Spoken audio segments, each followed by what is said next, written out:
Olá, sejam bem-vindos ao Casa Brasil, que bom estar com vocês de novo, né? Agora a gente vai matar a saudade. Toda semana a gente está aqui com um programa inédito para você no Canal 25. Você é a nossa melhor companhia e a gente gosta muito do que faz. A gente faz o Casa Brasil com muito carinho para você que está aí nos assistindo. E hoje eu tenho uma entrevistada que já esteve no Casa Brasil há um bom tempo atrás e ela é uma especialista numa área que vai te interessar. Eu tô aqui com Zuleika Oliveira. Tudo bem, Zuleika? Tudo, Quanto prazer. tempo? Acho que a gente se viu aqui no Casa Brasil há uns 2 anos atrás, será? Acredito que sim. Mais ou menos isso, Foi. não é isso? Sim. Zuleika, qual é a sua especialidade e sua formação? Eu sou gerontóloga e com especialização em psicogerontologia e transtornos neurocognitivos. Explica para quem está em casa e não sabe o que é gerontologia. Gerontologia é o estudo do envelhecimento. E isso é importante para qualquer ser humano, não?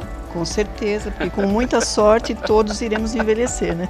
Eu gosto de falar isso, viu? Na verdade, gente, eu fiz aniversário aí no mês de fevereiro, né?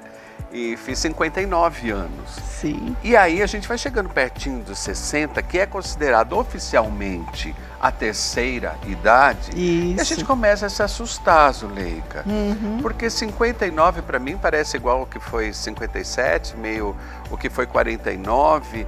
É difícil a gente atualizar esse chip da gente de que eu tô com 59 anos. Isso é comum, quer dizer, você tem alguns toques, né? Seu corpo responde menos, você Sim. tem algumas coisas que vão acontecendo. Como é que você define o que é envelhecer, já que psicologicamente ou a alma da gente parece que não envelhece? Como é que é isso?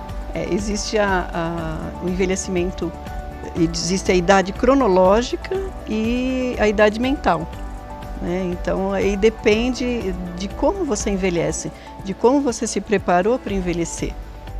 Então depende muito de como eu vivi para eu Exatamente. entender como é que eu vou estar envelhecendo. Sim. Isso é uma continuidade, não é uma coisa que começa aos 60, é simplesmente uma continuidade, né? Sim, nós começamos a envelhecer a partir do momento que nascemos, né? Isso mesmo, isso mesmo. E só que as pessoas vão começar a se preocupar com o envelhecimento quando chegam nos 60 ou começam a aparecer comorbidades e aí Aí é uma preocupação começa a perceber maior. que Posso perguntar a sua idade? 66, quase 67. 66, quase 67. E por que você Dia se 19. interessou por esse tema do envelhecimento na sua vida? Foi por você pessoalmente, por estar chegando nessa fase? Foi muito antes disso? Por quê? Não, eu trabalho com esse público há muito tempo, há mais de 25 anos, desde quando eu não era idosa. E eu comecei a me interessar por esse público desde jovem, quando minha mãe me levava, na época chamava-se asilo, hoje não se usa mais Sim. essa palavra, né? E todas as semanas nós íamos visitar os idosos. Que bacana, tinha um trabalho já lá atrás. Já desde jovem, mas aí eu tive fiz outros trabalhos e tal, até que me especializei nessa área. Como é que a gente deve chamar asilo hoje em dia?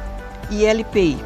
ILPI, que significa? Instituição de Longa Permanência para Idosos. Que bacana, eu não sabia, acho que você descobriu isso junto comigo, né? Ou mais a gente lembrar o ILPI na hora, mas tudo bem, que a gente ainda acaba chamando de asilo, na verdade, sim. né?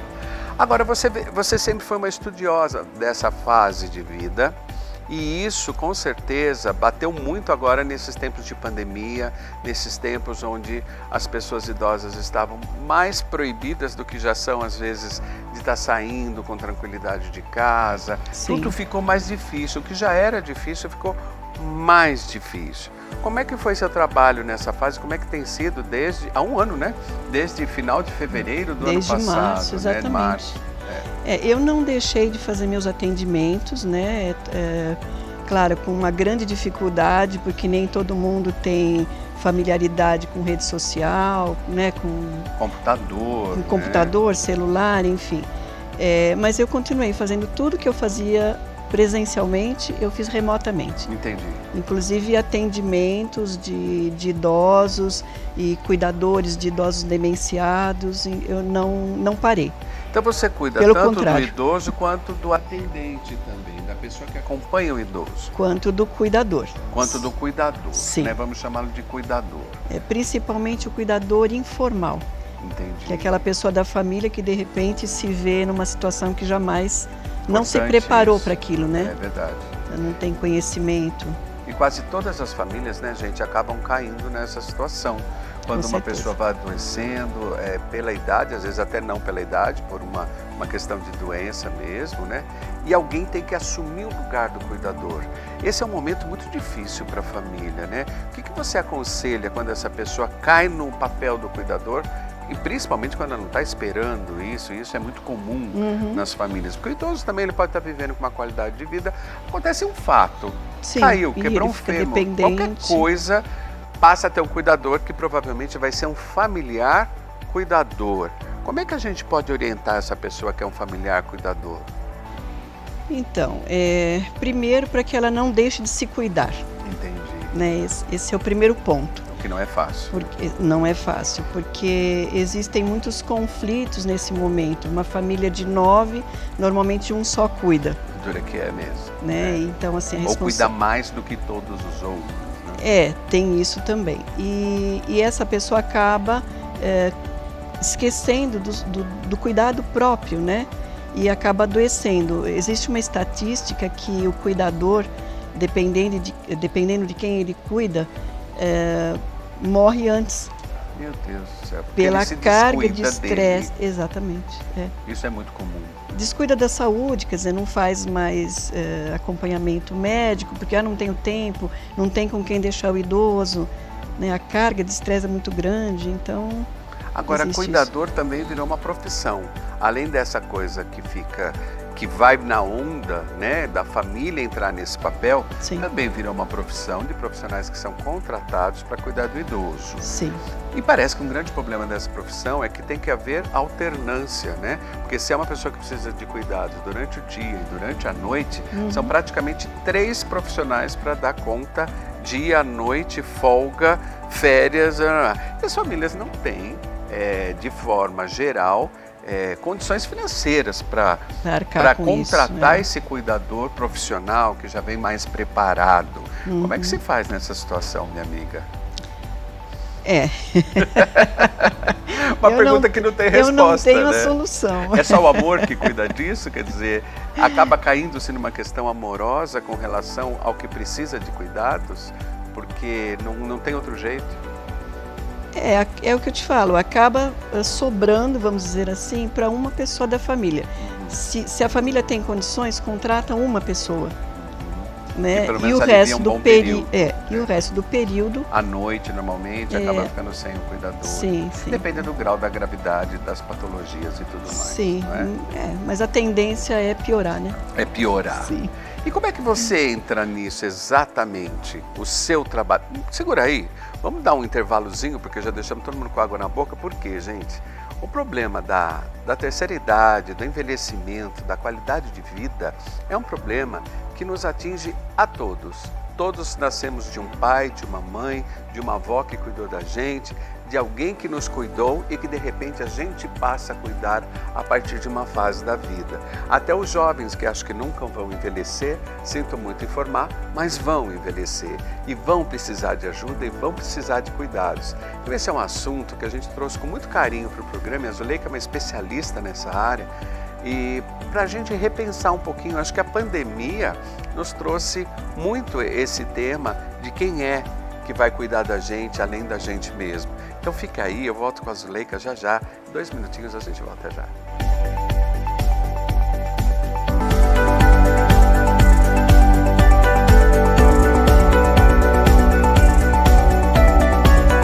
Estou voltando então com a Zuleika, que é uma especialista nessa área da terceira idade, Zuleika Oliveira. Zuleika, durante a pandemia a gente sabe que tudo se agravou. O isolamento desse idoso, a qualidade do dia dele, o que ele está vendo na TV, o que ele pode fazer em casa, o que ele não pode. Você é uma especialista nessa área. O que você diria para as famílias e para os idosos que nos assistem sobre essa qualidade dos dias que resulta da qualidade de vida desse idoso? O que você diria para a gente, tanto para a família quanto para o idoso que está nos assistindo? Então, com essa pandemia, nós estamos com uma hiperconvivência. Hiperconfidência, gostei. E aí tudo é gravado. Assim, é preciso ser resiliente nesse momento, ser paciente, só que tem que ter um olhar mais atento para esse idoso que você tem em casa. Porque esse é o momento de você reparar em coisas que você não reparava. Porque você está convivendo com ele e ter esse olhar atento. Por exemplo, um idoso, ele pode estar depressivo, mas ele manifesta essa depressão de uma outra forma. Não como um adulto, por exemplo. Então ele se queixa de dores.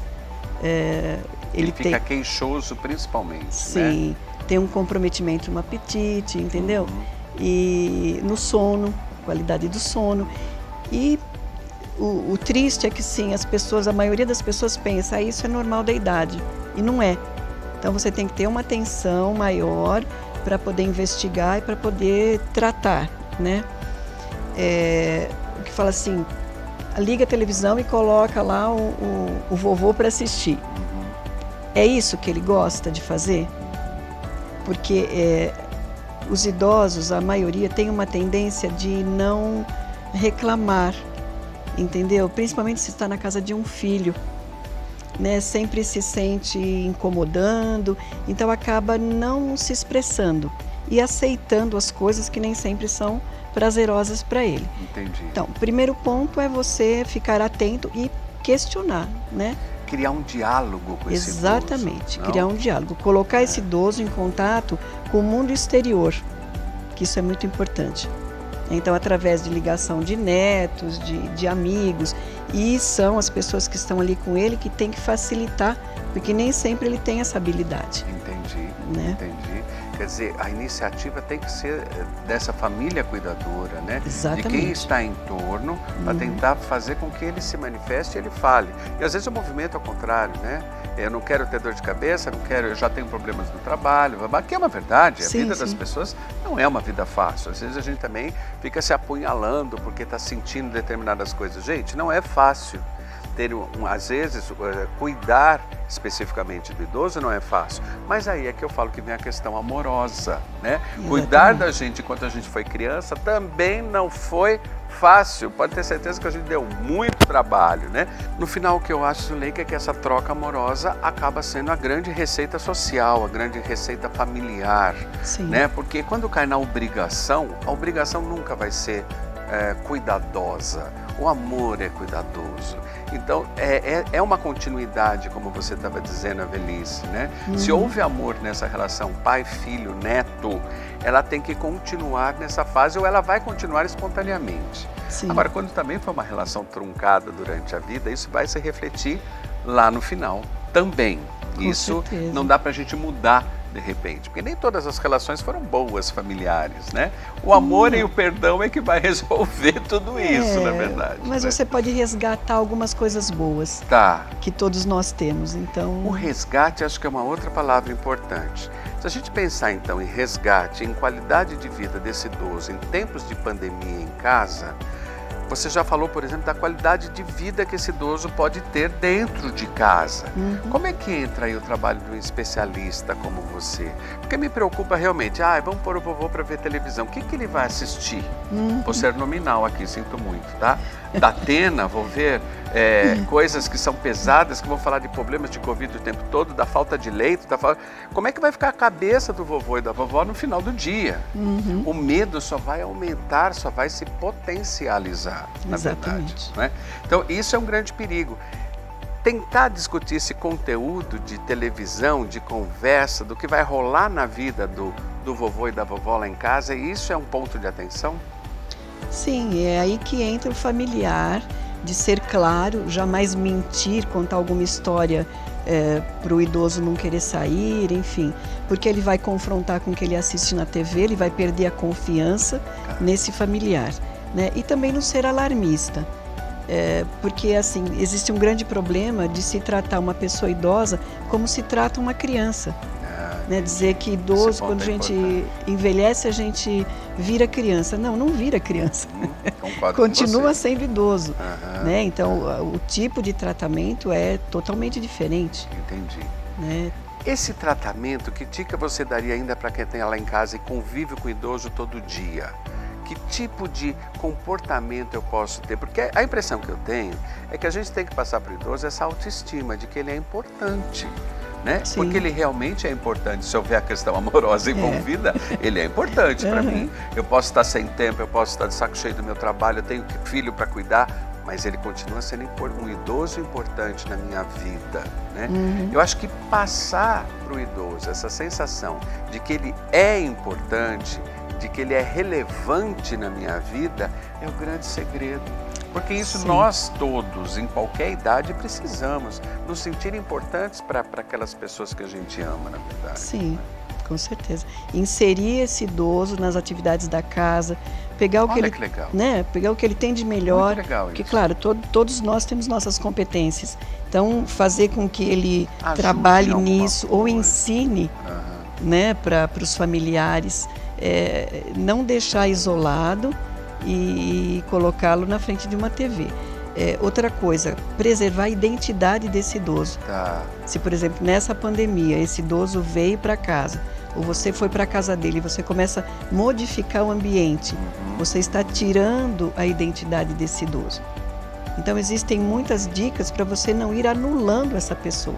Não tratá-lo como se ele não estivesse ali. Exatamente. Esse é o ponto. Eu tenho uma pessoa na minha frente. Se ela é idosa, se ela é jovem, se ela é criança, é uma questão de idade e de cronologia. Sim. Mas a pessoa está ali. Eu acho que a grande contribuição da gente, para quem está lá em casa hoje, é abrir esse diálogo e entender a existência daquela pessoa que está na minha frente, né?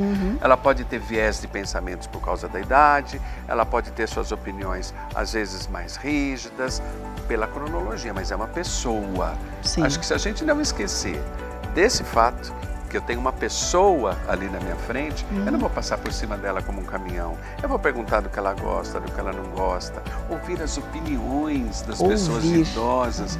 É lindo, se você tiver um pouquinho de paciência e tempo, acha esse tempinho e comente coisas do passado, inclusive, né? Do que era, do que é hoje, dessas comparações, é manter a cabeça viva. É isso, né, Zuleika? Ter uma escuta ativa, né? Escuta ativa, ela tem umas palavras perfeitas. A Zuleika, eu fico falando, ela chega e resume tudo em uma palavra. Escuta ativa, é perfeito, Zuleika. Não é? Obrigado. Zuleika Oliveira, Sabores e Sabores. Você participou desse livro agora? Olha que bacana, gente. Bacana. Sim, eu coordenei, esse é um dos trabalhos que eu fiz com os idosos, que são resgates de memórias gustativas. Que bárbaro! Então as pessoas os participantes trouxeram uma receita e essa receita tem uma história, né? Que lindo! Então a gente eterniza, faz uma homenagem a esse idoso já falecido ou vivo ainda, enfim. E nós já vamos para o segundo volume. Então, bárbaro, gente, tem foto, olha isso aqui. Eu vou até abrir na página que eu lembro da minha mãe, que já não está mais do meu ladinho, mas olha que bárbaro. O cuscuz é uma comida, para mim, absolutamente afetiva. Sim. Que minha mãe fazia com sardinha, enfeitando, ovo cozido pela metade. Aí ele se informava o cuscuz, ele fica lindo, né? De um sabor e de uma aparência que a gente já comia com os olhos. Sim. Você ajudou, então, na coordenação de todos esses textos, dessas receitas. Sim, a ideia original... É um livro de receita mesmo. É um livro de receitas diferenciado. Que bárbaro, que ideia bacana. Quanta gente, quantas vidas estão aqui, né, através dos sabores. Que lindo, parabéns pela ideia. Muito bacana. E, além de tudo, um livro de receita que a gente pode usar no dia a dia para trazer um pouco mais de afeto para o nosso dia a dia. Ler a história da receita e aí você faz aquilo de uma outra forma, né? Faz com amor. Parece que o afeto, gente, é o grande tema, né, de 2021. E eu gostaria de encerrar com você dizendo o quanto você é afetuosa com o trabalho que você faz. Sou muito agradecido de você ter vindo até a gente mais uma vez, não é? E mostrar que existe um trabalho seu por detrás disso, como consultoria para as pessoas que querem falar com Zuleika com K, Oliveira, que está aqui do meu lado, para a gente dar uma melhor qualidade de vida para essas pessoas que, graças a ela, nós estamos aqui, né? Agradecer por essas pessoas é bem bacana, porque quem já perdeu sabe o quanto dói a perda e o quanto dói a falta, né? Aproveite os seus velhinhos em casa, beije, abraça, se você pode, nesse tempo de pandemia, faça isso com exagero. Não tenha medo não, exagere. Obrigado, Zuleika. Eu que agradeço. Agradecido, fique aí então, gente. E no próximo programa tem mais Casa Brasil para você, vindo programas diferentes aí a partir de março, mas não vou contar ainda não. Em março você vai ver, tá bom? Tem coisas novas vindo por aí. Até lá, obrigado, beijo e fique bem.